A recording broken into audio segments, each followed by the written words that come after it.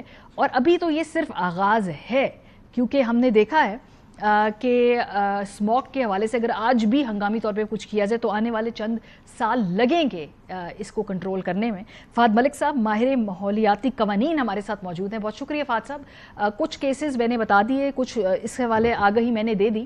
کیا یہ بات درست ہے جو حکومت کہتی ہے کہ یہ زیادہ تر بھارت سے آنے والے ہوا کی وجہ سے ایسا ہوتا ہے؟ بھارت کی طرف سے جب ہوا کا رخ پاکستان کی طرف نہیں ہوتا تو ہمارا ایئر کوالٹی انڈیکس بہتر ہو جاتا ہے. کیا یہ درست بات ہے؟ میں اس کے اوپر سب سے بڑی پرابلم یہ ہے کہ ہم نے اپنی حد تک کوئی ڈیٹا کلیکٹ کرنے کی کوشش نہیں کی پنجاب میں. میں حکومتی سطح پہ بھی بات کر رہا ہوں.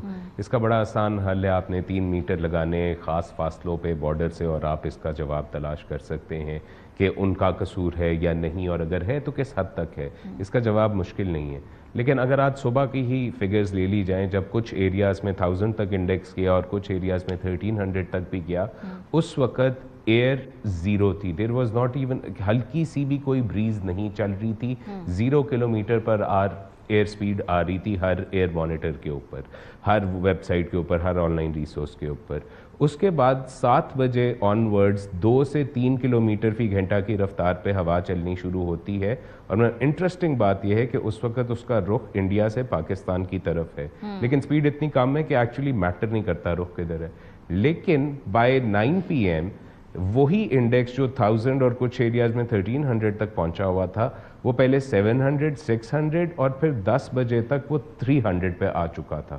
اور اس کے بعد سے کیونکہ ونڈ سپیڈ انکریز ہوئی ہے, اب 7 سے 8 کے اراؤنڈ ہے, تو 199 تک بھی ڈراپ کر گیا ہے. سو اگر تو ان کا قصور ہوتا تو اس طرف سے ادھر والی ہوا میں کم نہ ہو رہا ہوتا, زیادہ ہو رہا ہوتا. اور زیادہ کب ہوا؟ جب ہوا رک گئی, جب ہمیں کہیں سے بھی کوئی سپورٹ نہیں مل رہی تھی کہ ہم یہ جو پولوشن اس شہر کی کیپیسٹی سے زیادہ جنریٹ کری جا رہے ہیں, جبکہ ہم اس پولوشن کو روکیں, اس کو ہم نہیں روک رہے. ہم ہوا پہ اوپر ڈیپینڈنٹ ہو جاتے ہیں کہ وہ اس پولوشن کو کہیں اور لے جائے گی, اور جب ہوا رک جاتی ہے تو ہمارے پاس پھر اس کے علاوہ کچھ نہیں بچتا کہ ہم اس زہریلی فضا کو انہیل کریں. اب گورنمنٹ نے اس کے اوپر پالیسیز بھی بنائی ہوئی ہیں, ڈاکیومنٹس کافی ایگزسٹ کرتے ہیں کہ جب فگر X سے Y تک جائے گی تو یہ ہوگا, جب Y سے Z تک جائے گی تو یہ ہوگا. آج صبح 1000 تک گئی, کیا ہوا اس کے بعد؟ کیا کوئی اسکول کلوجرز کے آرڈرز کیے گئے؟ کیا آفیسز کو کہا گیا کہ آپ 50% اپنا سٹاف ورک فرام ہوم کرائیں, صرف 50% آپ کا آ سکتا ہے؟ کیا آپ نے اننیسیسری موومنٹ پہ ریسٹرکشن لگائی؟ کیا آپ نے ایڈوائزریز جاری کی کہ سب PM 2.5 والے ماسک یا N95 ماسک پہنیں تاکہ وہ یہ فضا اپنے اندر انہیل نہ کریں اور بلا وجہ گھر سے باہر نہ نکلیں؟ ہم ابھی تک سیریسلی اس معاملے کو ٹیکل ہی نہیں کرتے, ہم سمجھے ہی نہیں ہیں کہ اس کی امپورٹنس ہے کتنی. آپ نے 1956 کی UK کی کلین ایئر ایکٹ کی بات کی, وہ آئسولیشن میں ایگزسٹ نہیں کی تھی. اس سے پہلے ایک بہت بڑا انسیڈنٹ ہوا تھا 52-53 میں, جس کو کہا جاتا ہے دا گریٹ لنڈن اسموگ, جس میں over a course of 2 weeks ہزاروں لوگوں کی ڈیتھ ہوئی تھی بیکاز وہ اپنے ہی شہر میں سفوکیٹ ہو گئے تھے. اس کی وجہ سے ایک قانون سازی کی گئی. ہمارے یہاں 2004 سے مقدمے بازی انوائرمنٹل لائرز کی طرف سے چل رہی ہے کہ لاہور کی ایئر کوالٹی ڈیٹیریوریٹ ہوتی جا رہی ہے, اس کے لیے کچھ کیا جائے. 2004 میں لیٹیگیشن ہوئی, 2008 میں ہوئی, 2012 میں ہوئی, 2016 میں جب اسموگ ایک ریئل ایشو بنا تب لاہور ہائی کورٹ نے معاملہ ٹیک اپ کیا اور پہلی دفعہ کوئی smog health emergency action plan نامی ایک ڈاکیومنٹ بنایا گیا کہ اگر فگرز ادھر سے ادھر جائیں گی تو کیا ایکشن ہوں گے. آج تک ہم اسی کو ہی اپڈیٹ کرتے رہے ہیں. پالیسیز ہم نے کافی بنا لی ہیں, کبھی ہم کسی کو الزام دے رہے ہیں, کبھی کسی کو دے رہے ہیں, ڈیٹا ہم کلیکٹ کر نہیں رہے. اگر الزام ہمارا درست ہے تو it is a huge diplomatic conversation we should be having with our neighbour. جس طرح پانی پہ ایک ٹریٹی بالکل ٹھیک بات کر رہے ہیں فہد ملک صاحب. اس ایشو پہ ہم بار بار بات کرتے رہیں گے. شکریہ, آپ نے سے ہمیں بہت زیادہ انلائٹن کیا. اور یہ جو بات کہہ رہے ہیں کہ ڈپلومیسی اس حوالے سے ہونی چاہیے. پاکستان میں اور بھارت کے درمیان اس وقت سب سے بڑا مسئلہ ماحولیاتی آلودگی ہے. لاہور اور دلی اس خطے کے سب سے زیادہ زرخیز یعنی کہ کلچرلی زرخیز شہروں میں سے ہیں. اور اگر ماحولیاتی آلودگی کے بعد ہی انہوں نے, ہم نے دیکھنا ہے کہ اس طرح سے ادھر رہنا مشکل ہو جائے گا اور انہوں نے ڈیلیٹ کرنا ہے تو بہت ہی بڑی حالات کی ستم ظریفی ہوگی. بریک پہ جائیں گے, واپس آئیں گے. آج صحافیوں کے تحفظ کے حوالے سے عالمی دن منایا جا رہا ہے. پاکستان کے اندر جو انڈیکیٹرز ہیں انتہائی خطرناک اور افسوسناک ہے. بریک کے بعد آپ سے شیئر کریں گے, ہمارے ساتھ رہیے. Welcome back. Freedom network کی تازہ ترین رپورٹ سامنے آئی ہے 2024 کے حوالے سے, اور بڑے ہی اس کے ڈسٹربنگ جو فیکٹس ہمارے سامنے ہیں. یہ پاکستان میں صحافیوں کے لیے ایک مہلک ترین سال رہا. اس رپورٹ کے مطابق نومبر 2023 اگست 2024 تک صحافیوں پر کل 57 حملے ہوئے, جن میں 6 صحافی قتل بھی ہو چکے ہیں. پاکستان میں صحافیوں کے لیے کون سا علاقہ کتنا خطرناک ہے اس کا بھی بریک ڈاؤن دیا ہے. سندھ سب سے زیادہ خطرناک ہے, جہاں پہ 21 حملے رپورٹ ہوئے ہیں صحافیوں کے اوپر. پھر پنجاب آتا ہے جہاں پر 13 حملے رپورٹ ہوئے ہیں. اسلام آباد شہر کے اندر ہی صرف 12 حملے رپورٹ ہوئے ہیں. کے پی میں 7, بلوچستان میں 2 ہوئے ہیں. کون سا زیادہ وہ میڈیم ہے جو اس سال افیکٹ ہوا ہے؟ اس میں سب سے اوپر ٹیلی ویژن آتا ہے. 53% جو ہے صحافت اس وقت ٹیلی ویژن کے اوپر, اس پہ فرق پڑا ہے. اخبار کو میں 35% فرق پڑا ہے. ڈیجیٹل پہ 10% فرق پڑا ہے. ریڈیو پہ 2% فرق پڑا ہے. صحافیوں کے خلاف جب جرائم ہوتے ہیں تو جو ملوث افراد ہوتے ہیں ان کو سزائیں کتنی ملتی ہیں؟ جی اس کا بھی ڈیٹا ہے. اقوام متحدہ کے دستیاب ڈیٹا کے مطابق دنیا بھر میں صحافیوں پر ہونے والے حملوں میں 80% ملزمان بری ہو جایا کرتے ہیں. اس لیے کبھی بھی کوئی کیفر کردار تک نہیں پہنچتا. ارشد شریف صاحب جو ہمارے کولیگ تھے, ہمارے دوست تھے, ان کا کیس بھی ظاہر سی بات ہے ہمارے سامنے ہی ہے. پاکستان میں ہائی پروفائل صحافیوں کے اوپر حملے ہوں, ان کی جانیں چلی جائیں, تب بھی کبھی کیسز منطقی انجام تک نہیں پہنچتے ہیں.